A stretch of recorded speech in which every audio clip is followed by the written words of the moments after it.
Светот завлакно избегна нуклеарна катастрофа, изјави украинскиот председател Володимир Зеленски, откако украинската нуклеарна централа Запорожје поради гранатирање остана без електрична енергија со часови. Одразу спрацували дизел-генератори. Дизел генераторите веднаш беа активирани за да се обезбеди енергија на самата станица, за да се поддржи по исклучувањето. Светот мора да разбере каква закана е ова.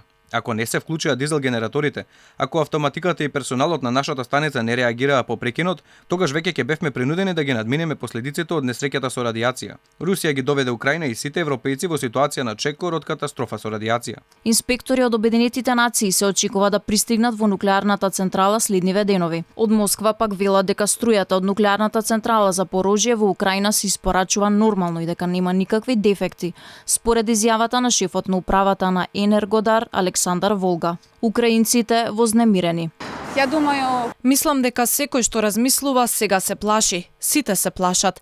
Знаејќи го нашиот сосед, знаејќи за што е способен, разбираме дека може да има различни последици од она што сега се случува таму. Затоа сите се плашат. Не сме загрижени за прекините на струјата, туку дека еколошката ситуација може да се промени. Звісно, страх є в усього світу. Се разбира, сите се плашат, целиот свет се плаши. Навистина сакам ситуацијата повторно да стане мирна. Сакам инспекторите конечно да стигнат до фабриката. Сакам да се надмине недостигот на струја и да профункционираат дополнителни капацитети. Сакам сите да живееме во безбеден свет. Русија, која ја нападна Украина во февруари, ја зазеде фабриката во Запорожје во март, но украинските техничари продолжија да ја работат под наредба на руските сили.